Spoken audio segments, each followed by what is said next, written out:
practice, but it's also a different thing to be made fun of by other young men in front of the girls that you're now becoming a little interested in.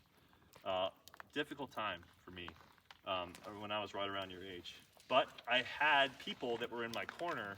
My dad, some people, the guy that drove me to school every day was a senior on the football team, and he would give me a lot of encouragement, and so I just kept at it. I will tell you that there were some guys on the team that were not mean to me, and we became very good friends. And so I could have quit. I wanted to quit. There was times that I'd come home and I would tell my mom and my dad, like, I'm not going back. And my dad said, you know, we don't quit anything in this family.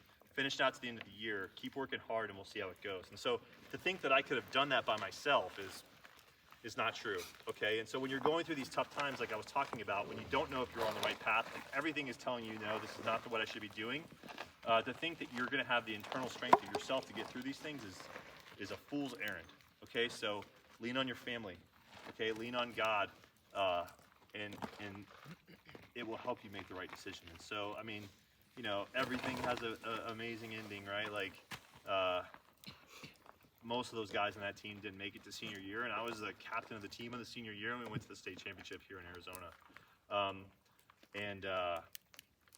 Some of my still my best friends. I was lucky enough to get recruited and played basketball. Initially, did not go to the Naval Academy, and so because of a female, the girl that I was dating at the time, wanted to go to California, live the surfer life. Very good school, Pomona College. You know, I didn't really know. I got a recruiting letter from Navy, and ever since I was little, and I knew, and talk about, you know, how do you know what your calling is? I would draw little pictures of airplanes all the time, like how they were designed. My mom still has all of them. There's a picture of me. I drew this big air battle in like 5th grade that my mom sent to the paper. Those things, that used to be a thing, and then they published it in the paper, and she framed it. It's in Tripp's room now. You know, and so it's funny now, you look back and you're like, that's my calling of, you know, as a very young man, knowing kind of what I need to be doing. And you should listen to those things. Those feelings that you had inside of you, they're in you right now. Whether or not you can understand them is another thing, but they are in you right now of what you need to be doing. It'll become clearer later, I promise you, but I'm telling you, pay attention to those things that you feel, whatever it is in your life. But I didn't listen to that, and I went to Pomona College. I wanted to go to the Naval Academy, but I was honestly scared because I was tall, my eyesight was bad, and I was left-handed, which turned out to not be a thing, right? And so I was like, you know what, like, finding your dream, like, I'm still maybe living my dad's dream of being a basketball player. I'm gonna go to California because this girl is there, and everything's gonna be great because I like California and the beaches are awesome.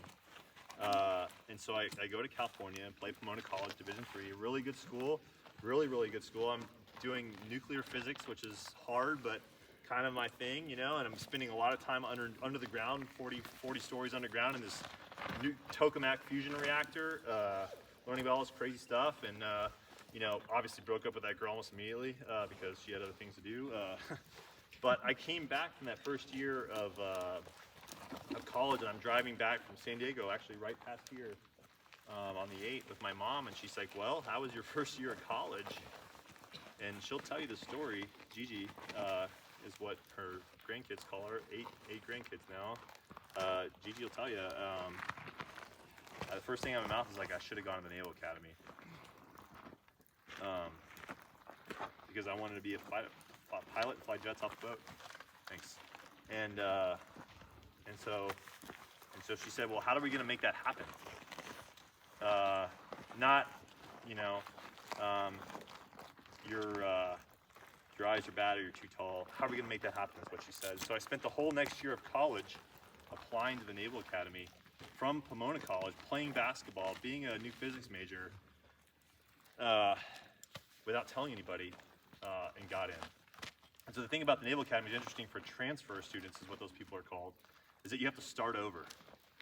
Like, there's no, hey, you're going to be a junior in college, you can be a junior at the Naval Academy, do 2 years, and then we'll commission you and you can be an officer. It's like, nope, you're a freshman again. Those last 2 years, they don't count. And not only do they not count, most schools, if you transfer from like a community college to a regular college, You get transfer credits, so the classes that you took count for classes that you take at the Naval Academy or at the next college that you go to. Not the case. Naval Academy is like, we don't trust anybody else's credits or school. You got a test out of everything. So while I was going through plebe summer, and some of you have parents that have been through boot camp and things like that, it's kind of like boot camp at the Naval Academy. I had a test out of math. So it was like 4 hours of PT, running around, getting screamed at, and then it was like, throw you in an air-conditioned room with a calculator, you get a 4-hour calculus test, go. And you would go into that room, and then, you know, they didn't tell you if you pass or fail, and then 2 weeks later, hey, you know, they cut the room in half, and now you get another calculus test, and you just keep doing that until you fail a test, and then that's where they'll start you for calculus, physics, economics, Spanish, all tests out of a lot of that stuff.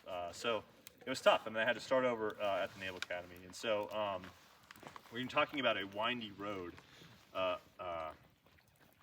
mine was not straight, and yours won't be straight. And so, you know, listening to things and then knowing in your heart, and it took me doing the wrong thing to know what the right thing was. And I think that's really, anybody who's honest with himself, nobody has a straight line to success. None of these people that you see that you think you're really good people just went right from where you're at to being somebody that's doing something important. It never works out that way. So to continue, right, the stories, right? So, okay, so college basketball player, yeah. So Pomona College, right? Division III, if you guys are familiar with the NCAA, Division III basketball player. So I played well at Division III, but Division I is a whole different ballgame. And mostly it's not the talent of the players, it's the size. Physical size of the players in Division I is leaps and bounds over Division II and Division III. But Pomona, we were pretty good. We went to the NCAA tournament twice, both years I was there. And I had played well, and so the coaches peripherally knew me as much as a Division I college coach would know a D3 player. And they looked at the record, and they said, hey, you can come, you could walk on a Navy. And I got my butt kicked, like, every day in practice. And so it sounds awesome, right? College D1 athlete. These guys are 3 times the size of me. They can jump 4 times as high as I am, squat 5 times as much, and 6 times more raw talent than I do, right? Just God-given amazingness. And so it was everything that I could do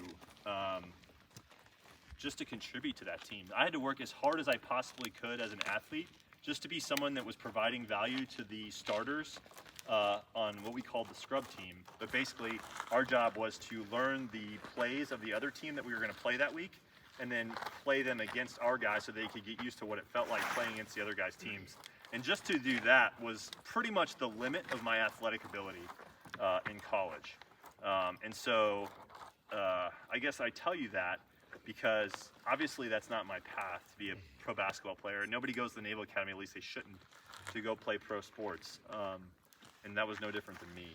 And so I guess that's another thing to realize, like, oh, he was a D1 athlete. Yeah, I was a D1 athlete, and I'm proud of the contribution that I made as a teammate, but I wasn't a star.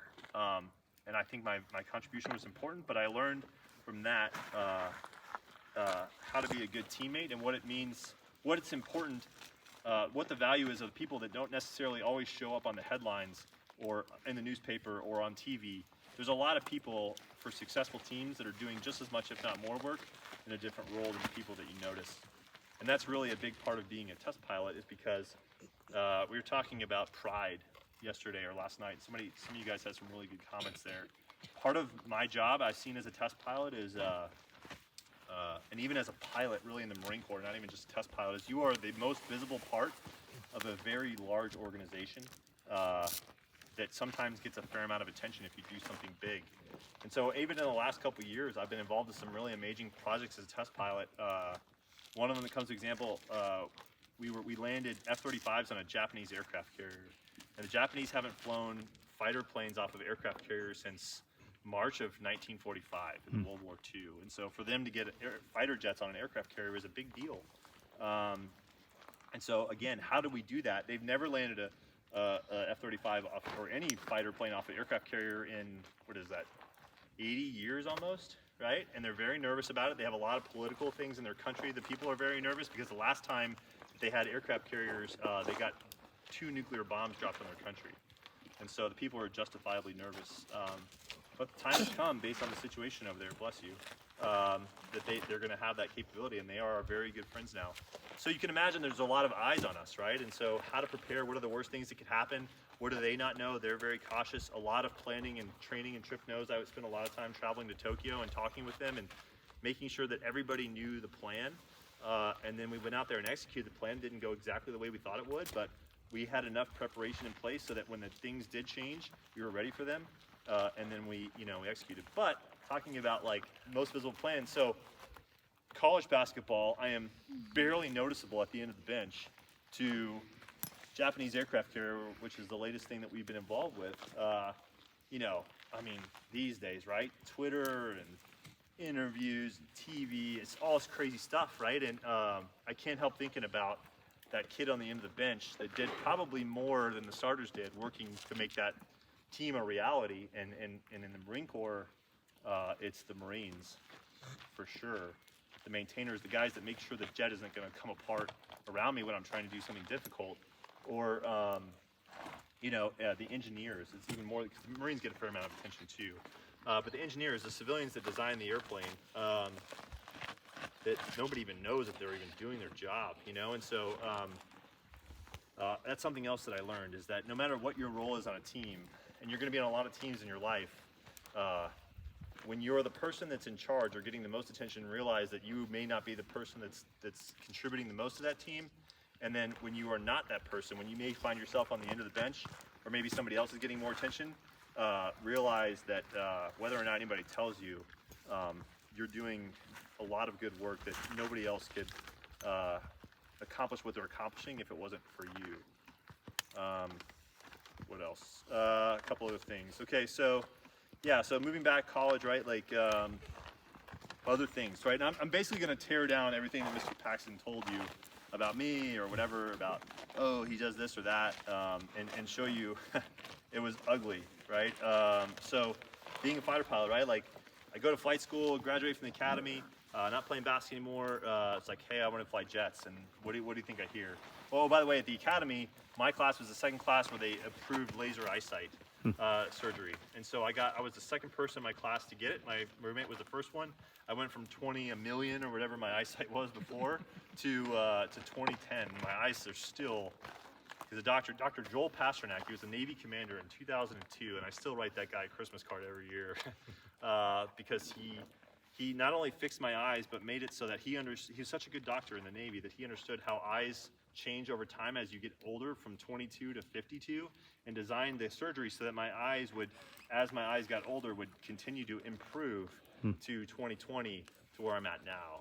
And so I wake up every morning as a beneficiary of the gifts that Dr. Joel Pasternak was given by God, and I tell him thank you for that repeatedly. And so I wake up literally looking at the sky every morning because of the gifts of some other man that helped me, that he was passionate about enough to become an eye surgeon. Anyway, so I can see now, I'm still tall, maybe too tall, and go to flight school. A lot of churn there, but having a couple other men that believe in me, that said, hey, like, this guy's talented, he really wants to work hard, and help me get into a seat of a fighter, which is a story kind of for another day. But what I really wanted to do was, again, fly fighters off of aircraft carriers. It's what I thought I was supposed to do. I was prideful. I was being very aggressive of what I was supposed to be doing in the Marine Corps. And they're like, hey, that's really cool. You did a great job in flight school. We're going to send you to a 2-seat squadron that's shore-based, not off the ship. And you're not going to go to combat. You're going to just, patrol in the Pacific, which is also important. Okay, so back closer towards the middle of the bench there, and that really hurt. And so my dad, he can't believe that I'm a fighter pilot, because he was the one who told me I couldn't do it. So I still tease him about that a lot, but he's very proud of me, and he says, Rob, this isn't what you wanted to do, but you need to sprout where you're planted, which was a lot of value in a very small package. Wherever you go in life, whatever situation you find yourself in, do the best job you can, sprout where you're planted, and good things are going to happen for you. And that really happened for me, and that's why I got selected eventually to go to F-18s. But I was upset that I didn't go to combat, because it's 2007, the whole world, is watching the United States go into war in Iraq and Afghanistan. I ended up losing 2 of my very close friends. My roommate in college, Michael LtCol, was killed in Iraq. He was a tank commander in Baghdad, and some Marines got in trouble in a sandstorm, and the visibility was terrible, and they weren't supposed to go, but he was the QRF, which is called the Quick Reaction Force, and Mike said, no, we're not going to leave them out there. I'm going to take my tanks out there. And he was in the first tank. They drove across the bridge, across the Euphrates River, in there in Baghdad, and his driver couldn't see because of the dust storm, and drove the tank off the bridge, and it went upside down and landed in the bottom of the river, upside down. And you can imagine an M1 Abrams tank upside down the bottom of the river. Nobody's getting out of that. And so that had just happened. That's why I really wanted to get into the fight. And then my chemistry partner from the Naval Academy is a guy named Travis Mannion. Had been killed recently. If you're familiar with the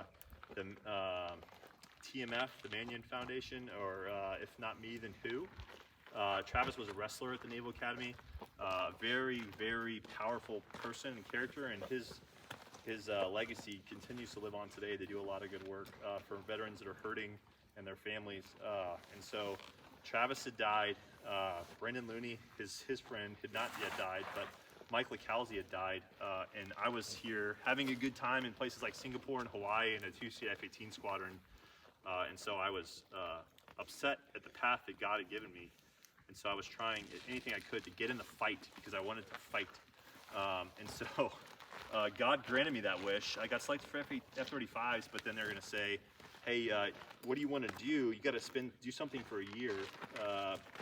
You can go fly C-12s, which is awesome, or you could be a forward air controller with the infantry in Afghanistan. And so I said, I want to be a FAC, I want to get in the fight, because I felt embarrassed that I hadn't been in the fight as a Marine. I thought that only real Marines were in combat, and they were more than happy to grant me my wish. And so I went to Afghanistan, and my job, I was attached to the infantry. So infantry, if you guys don't know, is the guys that run around with rifles and machine guns and rocket launchers, and their job is to locate, close with, and destroy the enemy by fire and maneuver, is basically what the infantry does.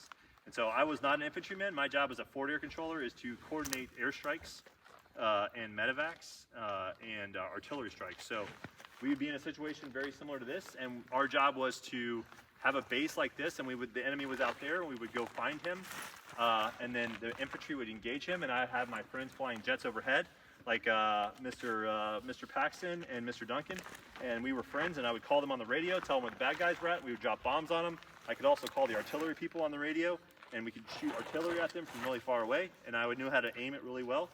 And then when our Marines would step on a bomb or get hurt or get shot, I would call in the medevac helicopter and bring them in. And so that was my job, and we went to Afghanistan, and I wanted so badly to be out there. And then I got out there, and again, you know, college athlete, test pilot, I was recognized for performance in Afghanistan in combat conditions. And that is, it seems like it's awesome, but it's not awesome because it's a constant reminder of all the terrible things that happen in war. And so this is a very long conversation that we can interested in, hopefully get to talk to you guys some more about. We won't get into it, but you guys, the interest in guns and combat and fighting is natural in young men, and I think that's good.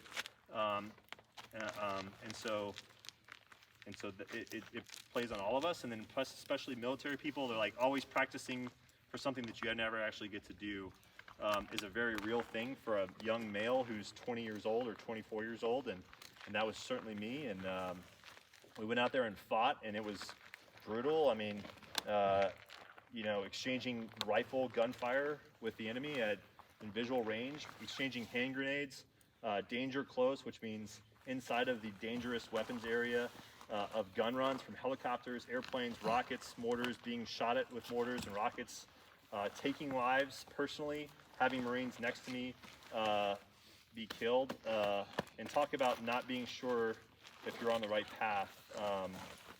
My first patrol in Afghanistan was in a place called Marja, and it was July. And have you guys walked around in the fields in Yuma before, like when they're planting something? You guys ever tried to walk out there? So Trip, we were launching model rockets the other day, and we didn't judge the wind correctly, and the rocket went into the field. And it was right in the middle of one of those cabbage fields. If you guys are familiar, at least on the west side of town right now, they're trying to grow cabbage. And it looks like you could just walk out there and get the rocket. How long do you think it took you to get that, to go to the middle of the field and realize we didn't know where the rocket was? 30 minutes. 30 minutes at least, right? Because the mud is about that deep, right? And it sucks your feet off of your legs. That's the kind of situation that we were running around in Afghanistan. And not only were you wandering around in that kind of mud, you're wearing 80 pounds of armor and radios and batteries and water and bullets and carrying a rifle and wearing a helmet. And it's 115 degrees and people are trying to kill you. So that first patrol, it was about 4 hours. We go out, and I remember I can't do this for 7 months, and it's day one. And I was in shape, man, like in shape. And these young little Marines were just running all over the place, and they had been to Iraq and Afghanistan, and I was sucking wind. And I was letting them down because I was not keeping up with them. And it was the first patrol, and it was very quiet. We went out, we basically talked to the people we were supposed to, and we were coming back, and we were about 100 meters away, which is about from here to, I don't know, those buildings over there, from our patrol base, and snap, single bolt action rifle. Our corpsman, Doc Brown, takes it into the hip. We didn't know it at the time, but it hits him in the hip, and it goes up through his chest cavity and basically tears out a lot of his important organs. So he goes down, single bullet fire. Marines all drop down, return fire, no more shots, just one bullet round from a kid that was a nice guy. And so what is my job in that situation is to call in the medevac. And so I get down, I call the radio, the Kazovac 9 line, and helicopter comes in, pops smoke. They're talking to him, they're laughing at him. He got shot in the butt. They're making fun of him because he got shot in the butt. The helicopter comes in, I'm laughing with him too. And as soon as that helicopter comes into a flare where the nose kind of pitches up, Doc's eyes roll in the back of his head, and he passed away right there in that LZ. And I carried him and put him on the helicopter, and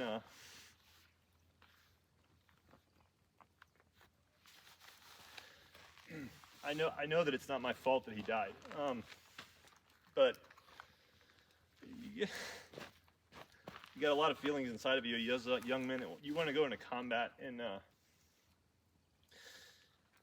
there's a part of me that will ever think about if I could have made that helicopter come faster, or if I would have done my job better, if I would have recognized, if I would have paid a little bit more attention to my combat lifesaver training, that I would have recognized that he had serious internal organs, that if there's something that I could do. And God has taught me over the years since that happened, that was almost 10 years ago, that,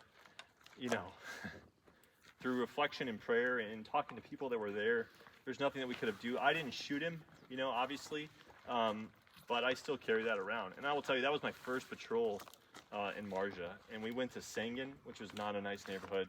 We lost a lot of Marines, and mostly their body parts, but, some Marines, the whole Marine.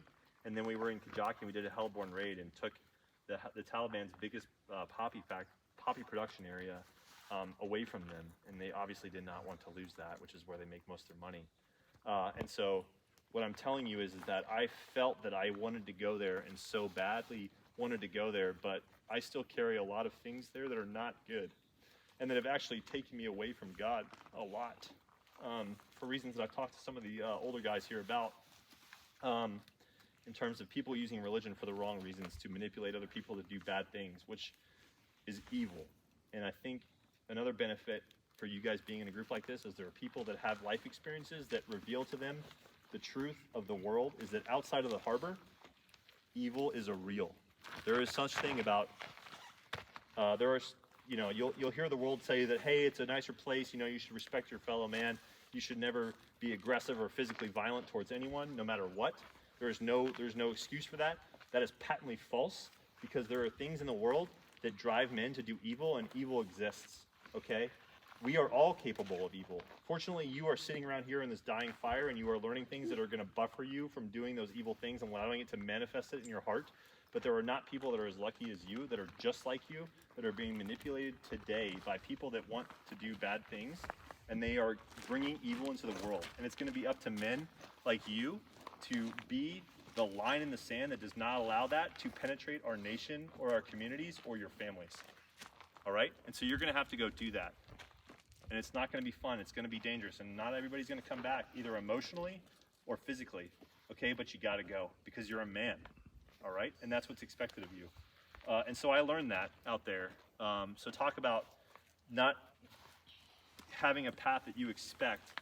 That was my unexpected path, is that I was taking, so there was some space that was built between me and God, and there's some things that I still have to carry. And Doc Brown, I mean, we lost 11 Marines, and I was there for 7 of them, and then, you know, way more than that, Marines, where I was involved, and all you think about is how I could have done my job better, so that wouldn't have happened. And the reality is war is just ugly, and a lot of terrible things happen, and people that have no business being hurt get hurt. Okay, so for those of you that are interested in the military service, I applaud you, and I think that you should still do it. I would still 100% do it again, but it is not what you think. Okay, and so what does that mean? You need to buckle down, and your relationship with God needs to be even stronger, if not just for yourself, but for those around you who aren't as beneficial, don't have a beneficial upbringing as you do. Yeah. So, again, recognize for superior performance in combat. Got a little piece of ribbon on your chest? Awesome, right? This guy's a badass, is, you know, pardon my French, is what people will say about, you know, people that get that little piece of ribbon on your chest. When you see somebody like that, realize that they don't look at it the same way as you do, okay? And it may not necessarily be something that you want to go after in your life, but you may be called on to do. And so coming back from that, you know, I have Tripp, who is not even 1 yet. So I go from a place where young men like you are being asked to do terrible things, and I'm fighting their families. And then you have to come back, and guess what? It's not like World War II, right, where they had months on a ship where they could come back and kind of talk about what they just experienced. They put you on a plane, and you're back with your family within 72 hours, right? And so adjusting to that has been difficult, and Tripp and I have been through a lot with our family. But right now, I think about where I'm at, and so here's another thing, right? You know, test pilot, college basketball player, decorated combat Marine, father and husband. Talk about saving the most important for last. We've been through some things in our family. My wife is an amazing person. Tripp's little sister and younger brother, I couldn't be more proud of them. They're the most proud of I've had, but it's not easy re-engaging and reincorporating yourself after you go through something like combat into being the man that you need to be for your family. And I wasn't that for a long time, and it was because of Tripp, mostly him, that got me back from that, and still brings me back sometimes. And he doesn't know it because we don't have these frank conversations, which we probably should. But just being around him and having fun with him makes me understand what my job is as a dad way more than, you know, reading it in a book. Okay, so the struggles continue. I'm here to tell you, they continue forever. Here's another thing, right? Selected to be a squadron commander, right? And so a month from year and a month from now, I will take command of VMFA 214, Marine Fighter Attack Squadron 214, the Black Sheep. Awesome, right? Awesome. What an incredible experience, right? Incredible opportunity to lead Marines and go deploy downrange to the doorstep of our enemy, which is China. Awesome, right? 10 F-35s, 200 and some odd hard-charging Marines. We're going to go do it. Use all the skills and all the lessons I've learned as a young guy, and try to make an organization that can win a fight and win a battle. Excited. Third time gotten looked at for command, right? Third time. First time, I wanted to be a squadron commander. They said, nope, thanks for playing. You're an alternate.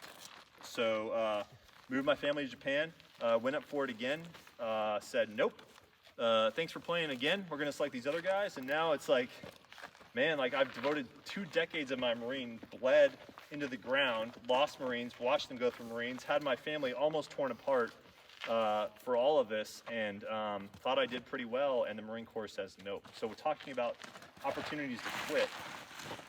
There's a couple right there. And say, hey, maybe this isn't right for me. But again, it wasn't me that got me through all that difficult adversity. It was him and his mom and his brother and his sister, whether they know it or not. The strength that the family gave me to keep believing in myself that this is the right thing. Okay, and so when you're like, hey, wow, that guy's going to be a squadron commander, any one of them has gone through so much equal amount of negative to get to that positive, and you should expect to too in your life, because if you're going to try to do something big, unfortunately, you're going to have to go through, overcome obstacles and challenges that are equally as big. And so you should be prepared for that. And hopefully these stories are trying to prepare you for that.